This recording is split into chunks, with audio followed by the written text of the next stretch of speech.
FABTECH here at Everlast booth, and we have Joel from Overkill here. Yeah, how's it going? So I'm going good. Good. How are you? Good. Show's been really good so far. It's been crazy busy. Hectic. And what's so cool about this show is it's like the one time of the year that all these guys that follow each other on social media finally get a chance to meet up. Yep. And for me, it's such a shot in the arm, and it builds so much excitement and momentum to try and finish out the year strong. Yep. Yeah, there's people you never put a face to a name to, and you follow them on Instagram every year, and then you finally get to meet them here, and then all of a sudden you become friends. Yeah, and that's what's so crazy is that there's so many people that I maybe not recognize them, but then I look at their badge.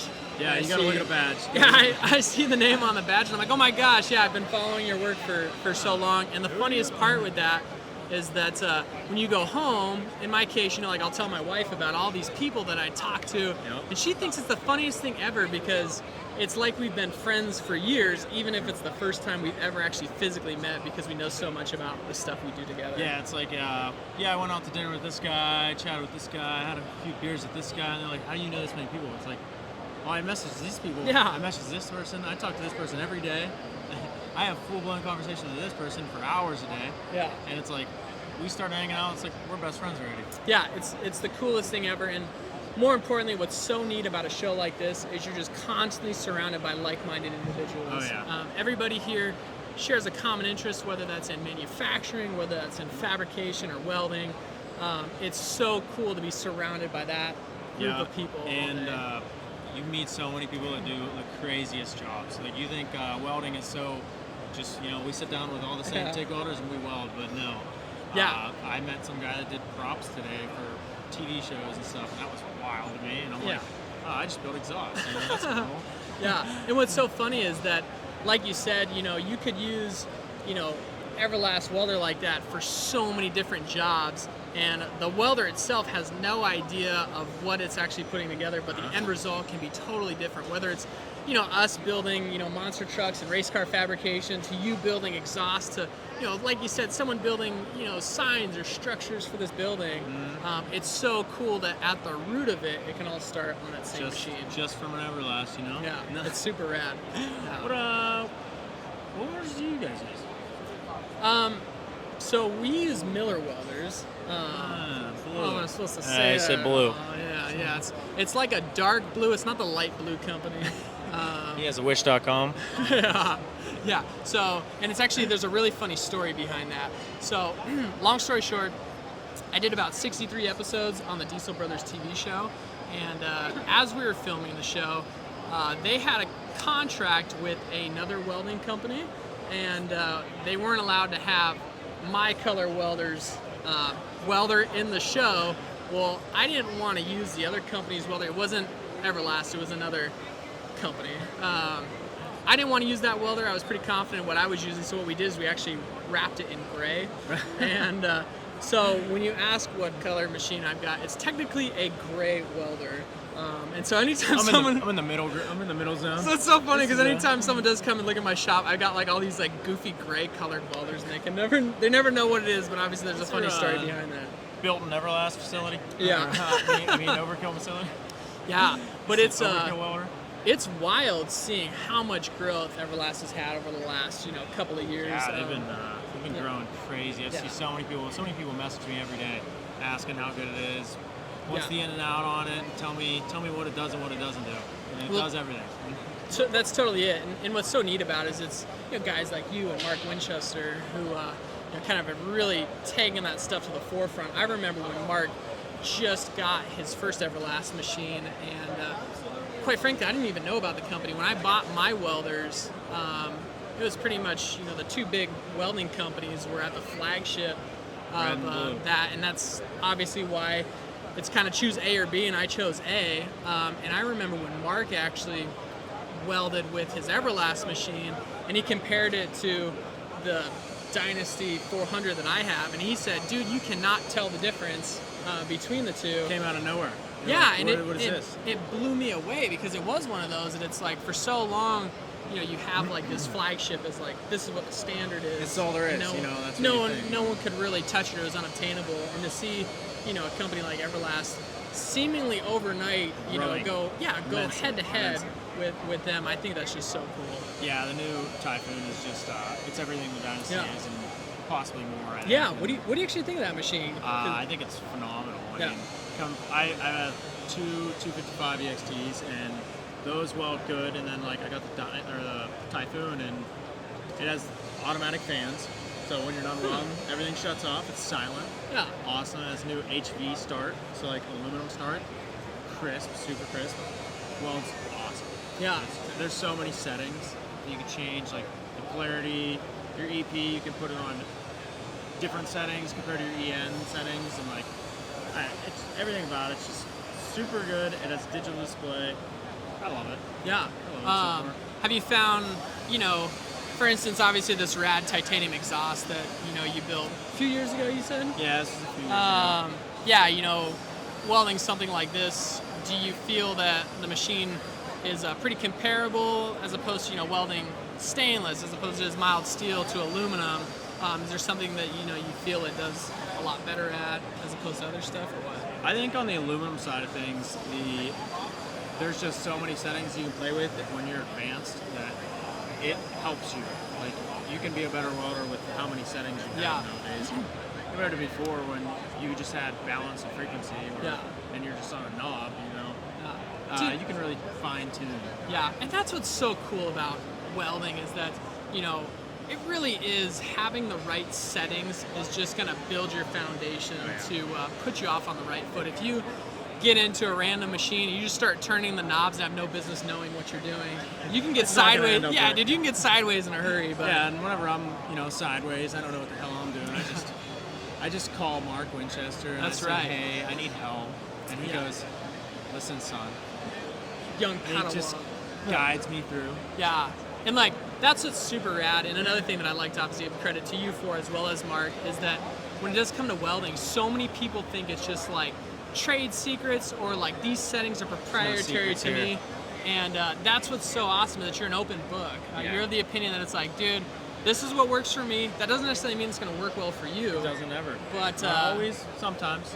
Yeah, but I think that's so rad because it can also make it to where, when some people feel that they're, struggling with a certain setting or, certain out of position, you're able to obviously give them whatever information's worked well for lead you. them the right way. Some people think that this is the best they can do and they lay well and this is it forever. I'm never going to get better. And then you walk in, you kind of show them this is where you can improve a little bit, and they like that input sometimes. Sometimes people, they think they're it.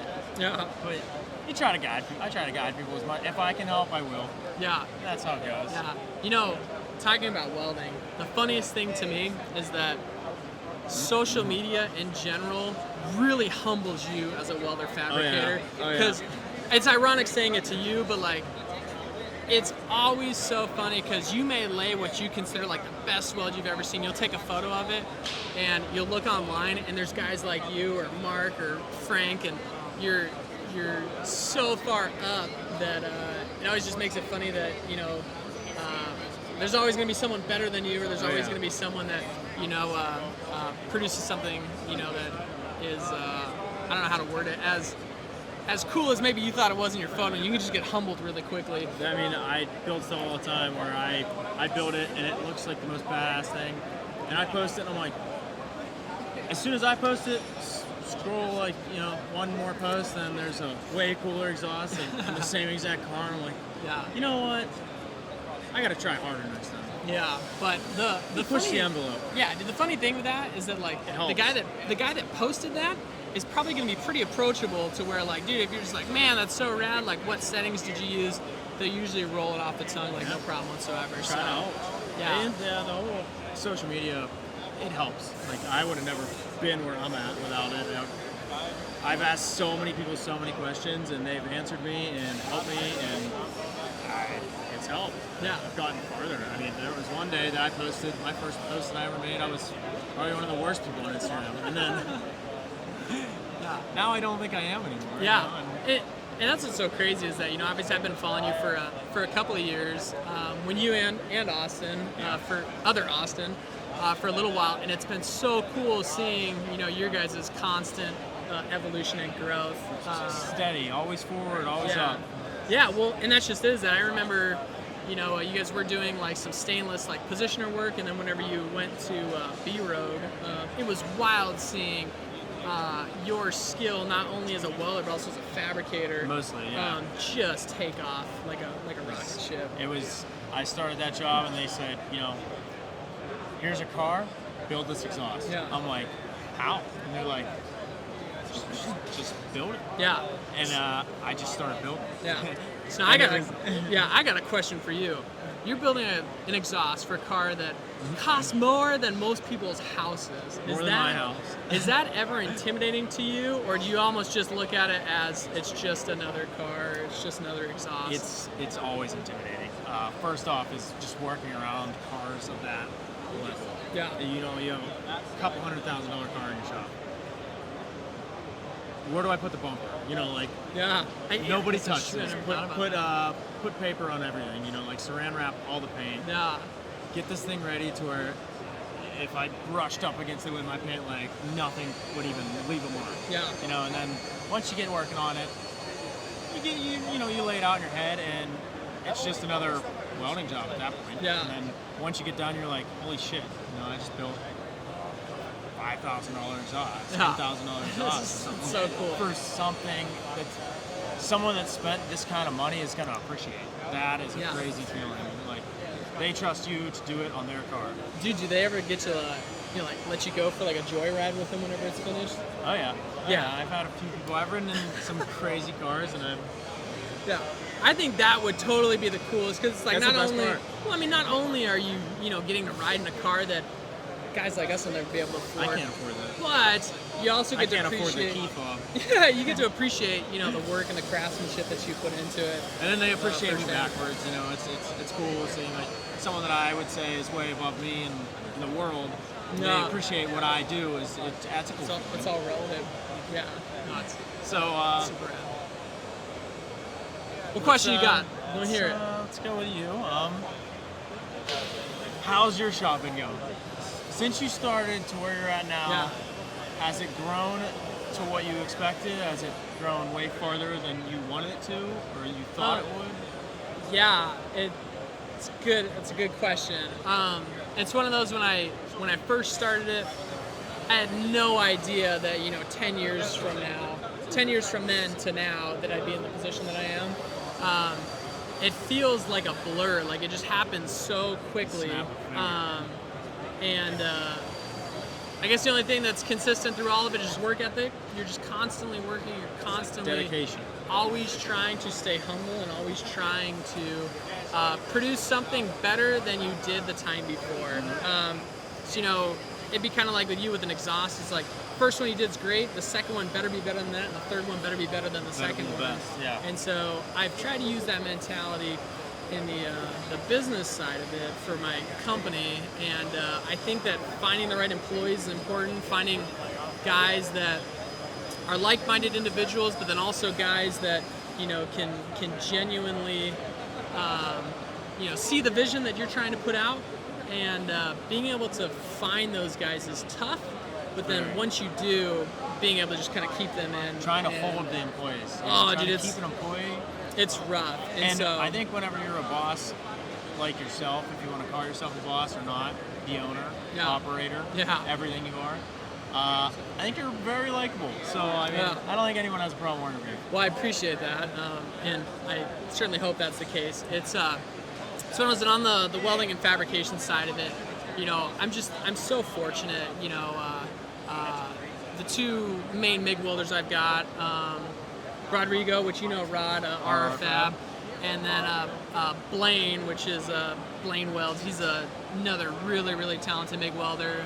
It's so wild to me that I have two of what I would consider the best open quarter MIG welders in the U.S. Out there, hands down. It's not negotiable, and they get to work side by side every day. And the products that they put together are just it's insane. But it all starts, with Kyle, who's my shop manager, designing some of the parts, getting them cut on our flat sheet laser, getting the parts cut on the tube laser, having those precision fit-ups. And it's really just making Blaine and Rod's job that much easier. Make the last step easy. You know? Yeah, I mean, that's every step easier than the next, with every person on every level being phenomenal. 100%. And so like your design work, phenomenal. Yeah. You know, you move forward with your laser cutters and everything, all your equipment. You know, you buy the best equipment to make the next step easier. Yeah, and when it does come to welding, dude, I would say welding is like 90% prep, 10% actually welding. And so that is such a big misconception is that, you know, when people, you know, go to weld a part, they'll say, you know, I'll put my helmet down and I'll just weld it out real quick. And that's like the worst mentality you can have, because like when you actually get to the point to where you're ready to weld, you kind of go through a mental checklist of, you know, making sure you got all the right fit ups, you've got, you know, the right dimensional tolerances set in place, all the prep that goes into actually laying a weld like that. That does not happen just overnight or by tacking a couple parts together real quickly. The amount of time that you spent welding that is a fraction of the amount of time that it took to fit it up and to make sure that dimensionally it all fits. And more importantly, when it comes to the final product, it doesn't matter if it looks really pretty if it doesn't fit. And so kudos to you and kudos to guys like Rod and Blaine for me, that not only do they want the welds to look good aesthetically, functionally be very strong, but from a fabrication, a fit-up standpoint, everything fits per the drawing call out. And that to me is tenfold better than just having a weld that looks really good. And so if you can get someone that can do both of them, dude, you got to do your best, try and keep them on payroll as long as you can. So much love, Rod and Blaine. I appreciate everything. Yeah, appreciate everything you guys do. Yeah, it's cool from your standpoint. Like, you know every aspect of the company. You know. Yeah. You started. You've done every piece. So the next guy that comes in, you teach, and now Rod's teaching, or someone else might be teaching. Yeah. You started that. You know. Yeah. You moved through all those paces first, so you can go back and do a checklist and make sure everyone's on the right track. Yeah, and it makes it good because it makes the guys know that I'll hold them accountable, because they know that I can jump in the ring and I can do anything that they're doing. And more importantly, if I ever ask them to do anything, they know that I'll never expect them to do something that I won't do myself. Yeah. And so when it does come to like welding and fabricating, I kind of in my mind know how long something's going to take. You can plus or minus, you can gauge it. And so if they're doing it faster, then it becomes one of those like, well, did you make sure that you checked the prints? Did you make sure that, you know, all your fit ups are right? Are you just prep? Really good?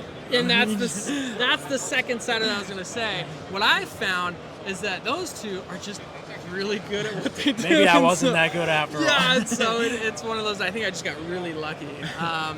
But it is kind of neat, you know, kind of starting from the beginning. I started in my 2-car garage, and you know, just constantly every single day worked really, really hard, you know, by myself. Then all of a sudden, kind of like you in Austin, I had one other guy that came and started working with me, and then one turned into two turned into 4, and now I think we're at like 17 or 18.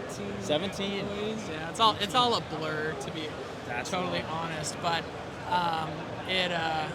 it's really neat, and although certain days are definitely more stressful than others, I love it, and it's definitely one of those that the stresses that I see at my business level is very similar to the stresses that you guys, you know, see on mine are on smaller scale. See on yours on, and dude, and that is just is that what you'll realize is that stress is just stress. It's a relative term.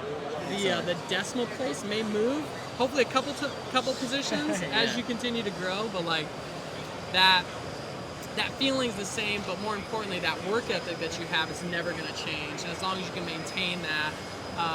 You guys will just continue to flourish and grow. I think it goes, you start a business and you just have a baseline stress level. Yeah. And it wasn't up there, and now it is, and now it's like this forever. Yeah. And sometimes it goes higher. Yeah. Right? But you got a baseline now. Yeah. And so it's so funny. I think I commented on your post a couple weeks ago that you guys had just celebrated, you know, a milestone in your company. I think I told you, like, I just earned my first paycheck 9 years into my first business, and like that, my first starting my business, and that was such a cool feeling because it was like a culmination of, you know, so many months and years of just like clawing and scratching and fighting, and always being incredibly selfless for the company, to then finally hitting that point to where it's like, hey, my accountant is actually telling me that there's money left over for me to get a paycheck. It's not a big paycheck, but there's enough that's an awesome feeling. Yeah, and I mean, being able to kind of have that, it just reassures you that, you know, the juice is worth the squeeze, and that's certainly something I would obviously tell you guys. That's awesome. I can't wait until I can take a paycheck. That's right. Yeah. You know, and one day that'll be a thing, because I think with time we can grow something big at my place. Yeah. And I truly believe it, so I'm gonna push for it. Yeah, and dude, it's from one small business owner to another. It's so cool seeing you and I wish Austin 2.0 I wish he was here too. We could double it up on the couch. Yeah. But it's been so cool to see you guys obviously branch out onto your own and continue to grow and to develop. And what's been so neat, obviously tying in some of the Everlast stuff, is seeing the quality of the work you guys are doing is just constantly raising that Uphill. bar. And, Always up. The neat part is obviously having the white label manufacturing. All these other companies now get to benefit off of your guys' great product, and that all starts obviously with Everlast Welders. Yes, Everlast. Thank you very much. Shout out to love. Everlast. Yeah. Edge. Thank you very much. Yeah. So, tell us about all the kits you've been selling. We actually have one here that we're going to be welding up. Yeah.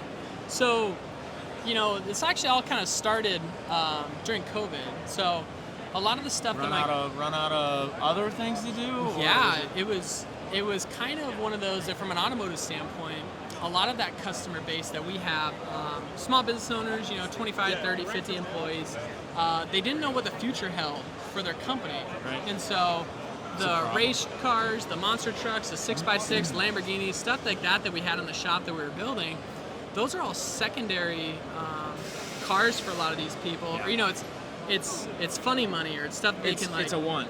Yeah, it's it's not a all need. there at once. And so the problem with that was that a lot of them said, "Hey, time out. We can't be, you know, hemorrhaging money towards this project because we don't know what the future holds, because nobody knew what the future holds." And so for We my know how long that was going to last. dude, so for my company standpoint, I was like, what can I do to kind of keep the spindles turning? Steady, fast, cash. Yeah, I didn't take a single SBA loan. I didn't lay anybody off. I made sure to just kind of power through the shutdown or lockdown stuff. And the way that I did that was through welding kits. It was kind of one of those that I was like, you got all these welder fabricators that are now sitting at home, or they got a lot of expendable free time or expendable cash because there was some money that was going out. You know, they're trying to do side work. Yeah. You know, they might be laid off. Yeah. There's a lot going on. And so the thing is like, you know, these welders in general, it's like you can put a couple coupons together, get some practice in, weld out a couple parts, and when that coupon's done, you just throw it away. Scrap it. You chunk it, you grab another one, and you weld it out again. What happens whenever you get really good? That coupon may look really cool, and it's a pretty weld, but like you're not gonna hang it on a wall, you're not gonna display it, you're still gonna throw it in the scrap bin. So what my thought was, come up with a couple kits that like people are proud to showcase. And so a good example is that clock kit. You know, that clock is something that it's all made out of 2-inch 120 wall 4130 chromoly, so that's all. Oh, it's chromoly? Yeah, so that's all race car race car stuff. And so I wanted to make a kit that, you know, someone who wants to get into motorsports racing, they can now practice welding on genuine chromoly tubing, and at the end of that project, they have something they can hang on the wall, or they can give it to a loved one. They can always give it as a present. And to me, it was just kind of like killing two birds with one stone. And so that's why. Crazy good idea. Yeah, you know, we did that. You know, a piggy bank. I think you guys have one of those as well. Yeah, you know, made a little dummy bomb kit that you put it together, and it ends up being a piggy bank. You know, sweet. We got a couple other kits that, you know, we came out with. We got this really neat little C10 pickup truck that Frank Flurquin's welding out one, and I need to send you one. I gotta get I'll you get guys one day. I need a real size C10 Yeah, first. yeah. And the thought with just those welding kits is that, full disclosure, they're never going to pay for my tube laser. They're never going to pay for the flat sheet laser bill, but they also allow us to stay humble with the welding community that isn't in a position to buy a monster truck from us, but they want to support the company. They want to support us. They want to support you. And they want a cool product. And so they want something they can hang on their wall and show their kids and stuff. yeah, so I think that doing that and kind of piecing a lot of that stuff together ended up working out really well. And now, you know, I've got 3 guys. That's pretty much all they do. They just package up welding kits and they send them out around the globe, which is like so bizarre to me to see someone in New Zealand. You know, The first time I sent out an international package, I had to like fill it all out and stuff. I'm like, dude, this is sweet. Yeah, like, I'm sending something that I designed and produced. overseas. Yeah. Like, that is insane. It's pretty remarkable.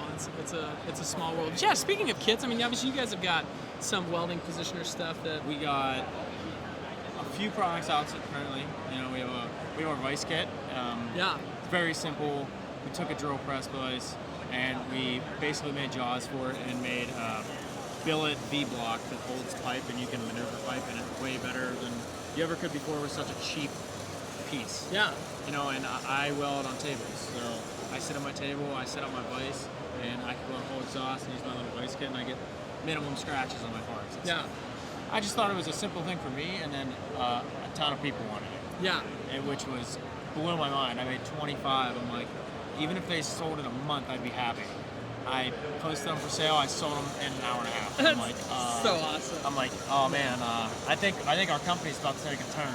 Yeah. I think we're about to start making tools. Yeah, and I think it's cool because in your case, it's a simple problem, or it's a simple solution to a complex problem. Right. That you know, that obviously I have. you capitalize on, but it's also something that you know is relative towards you. It's something that I was like, hey, I want this for myself. Someone else wants it for them. Self. You know, someone else can use this if I can use it. Yeah. There's so many people out there that do the same stuff I do. So yeah. So I might as well start. If I make it for me, I might as well make it for 100 other people. Yeah, and the cool thing with that is that those 100 people, or hopefully more, that buy that from you, more, yeah. they hold you on such a pedestal that you've obviously earned that, right? That if it works for you, they're totally going to want to invest in that because it's like, I man, appreciate everyone that wants to help me and buy my stuff. That's phenomenal to me. I think it's crazy. It's brilliant, and it's one of those that you're still backing and endorsing it because you guys still use it. I use the shit on my bicycles. Love it. Yeah. And positioner fixture we just come out with. You can basically load any type of bend in virtually most tube sizing in a positioner. It's awesome. And a few more products on the way, which is going to be cool. Yeah. In the design phase currently. So. Yeah. Flat sheet laser and tube laser parts, right? So I can help you out. Yeah. My man. Some stuff that Joel's going to help me out with. Love it. Yeah. So, I don't know. I'm excited. I'm excited for your guys' company to continue to grow, and obviously excited for yours to keep going as well. I'm excited for the opportunity to work with you guys. I think it's going to be super that would be awesome. Yeah. So I want to work with Joel. He's been begging me for years. It's true. I have. So it's maybe it'll happen soon. Maybe. Like you said, it's on like 1 week turnaround times. I'll come out for a week. That's right. You got a bed? Yeah, yeah. Next to a welding table, next to an air mattress, next to an Everlast welder for sure. Oh, okay. No, it's green. Promise. So one common question we have in every video is, "What's your perfect pizza?" Is what I ask you. What's your perfect pizza? Ask you. Perfect pizza. All right, Joel. Final last question. The most important one of the day. What is your favorite pizza? Oh, my favorite pizza? Well, technically, my favorite pizza is theoretical. I don't know how old you are. How old are you? 24. All right. I don't know if you ever watched Ninja Turtles whenever you were younger. Yeah. Did you ever see the cartoon Ninja Turtles? I think so. All right. So in the cartoon Ninja Turtles, with the cheese, they had cheese on the pizza cheese? that there's no way you could ever get cheese that could stretch that much. And we're here in Chicago, and I'm willing to find it if it's possible. But my favorite pizza is technically the Ninja Turtles pizza, which, hey, if there's a place here in Chicago that has that. I heard Giordano's cheese like that or something. Some Timmy guy told me Giordano's. All right, well, I guess I'm just gonna have to find out for myself. Deep dish? You like deep dish? Or are you a thin person? I like New York style pizza. He's thin. Or paper thin pizza. Since my lasers are manufactured by an Italian company, I technically like Italian pizza. So hint, they'll take me to Italy. What about pineapple? I don't mind pineapple on pizza. Yeah, what is it? It's like Canadian bacon, right? What? Pineapple and Canadian bacon. That's kind of like a Hawaiian pizza. Who does that? No. I'm serious. I think it's a Hawaiian pizza. You can Wikipedia that, man. I think it's just ham. I mean, maybe. I think ham and Canadian bacon. Yeah, I'm pretty sure the same thing. Yeah. Austin's showing how cultured he is. Let's stick to welding, all right? I know my pineapple pizza. Yeah. Favorite. So. All right. Bye. Okay. Welcome. All right. Can we? Are we done? Do I say hey? Yeah. Jeez, you know they're gonna edit this in post production. Thank you, Joel. That's what I said. He's on it. All right, Joel. Can I pull Pep into it real quick? Who? Pep. Get in there. Wait, did you bring me a beer? Yeah. I did, but it's a warm. So, real quick, can I just pull him? This is my first welding instructor. All right, so real quick. So Austin, we're gonna sit him in the middle. It's one of my closest friends. This is the only time I get to catch up with I you. just This met him is- today, and he owes me 3 beers. Yeah. 3 beers. So quick introduction. This is Jose Gomez. People that know him call him Pep. People that don't know him call him Jose. It's always funny to run into people that call you Jose. That's how you can tell they don't know me. Yeah. So Pep's a welding instructor at Doña Ana County Community College in Las Cruces, New Mexico. My shop actually started in Las Cruces, New Mexico, and Pep was my very first welding instructor. He's also one of my closest friends, and 2 guys that worked for me actually are byproducts of Pep's welding courses. But what's funny, so good. Rod and Eddie were taught by Pep, but I actually didn't know Rod whenever he was getting taught by. Right. That's And then he went from Chicago to you. Yeah. Right. Yeah, That's so small world. Yeah, Very. Well, and the welding community is It's tight. very tight. It's Right. backed in. yeah. So Especially when you're working at the level that you two are working at, you know. yeah, he's no slouch. Pep obviously worked for Lockheed Martin. For I a did. while. Yeah, I spent 5 years working for Lockheed Martin Missiles and Fire Control, and Awesome stuff. That sounds rad. yeah, I get to drive tanks and blow things up. It was pretty fun. Yeah. Right. When that got boring, though, I decided to go teach. You know, something a little more exciting. Something a little more exciting? Right. Yeah, Pulse pounding. yeah, but now obviously forge welding, right? It's not Right. That's even- one of my specialties. Is now pattern welding and forge welding. So power hammer welding or bonding a metal using fire and Yeah, do you have any big samples machinery. of it? I do.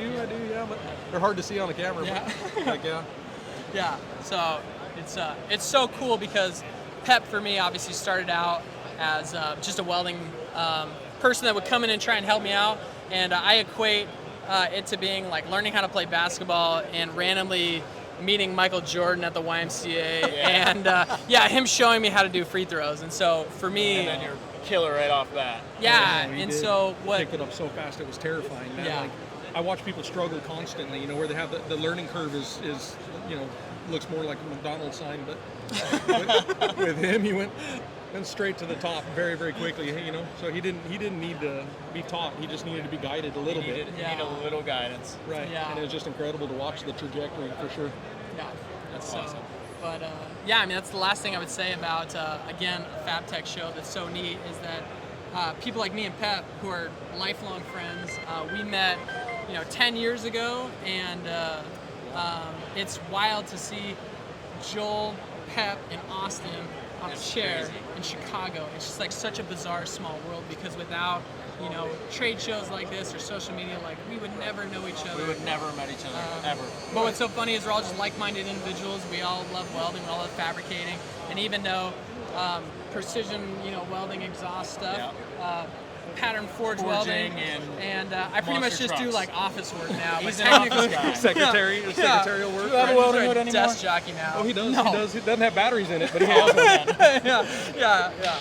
So I don't know. I just think that's so cool to see all of us get under the same roof. So That's cool. All right, well, you done? I think I'm done. Are you done? Yeah. I don't know, man. All right, Joel. I feel like I'm and between giants Pep? here. I should. Is it Pep? Pep. P-E-P. Yeah, Right. Pep in your step? Right. Yeah. All right, Pep and Joel, it was a pleasure having you guys interviewed. Thanks This so is much. awesome. Appreciate Great it. talk we had on the casting couch. Right. And I'm feeling a little, I'm feeling a little. until next time. Yeah. Hey, cheers. Thanks, bud. Thank you. All right, let's go find those free beers. Yeah, Yours is over here. It's flat and warm, and I might have drooled in it a little. We're good. We good? Do we need to use the mics? Okay. Is there a certain thing? What do you want us to say first? What do I have to say?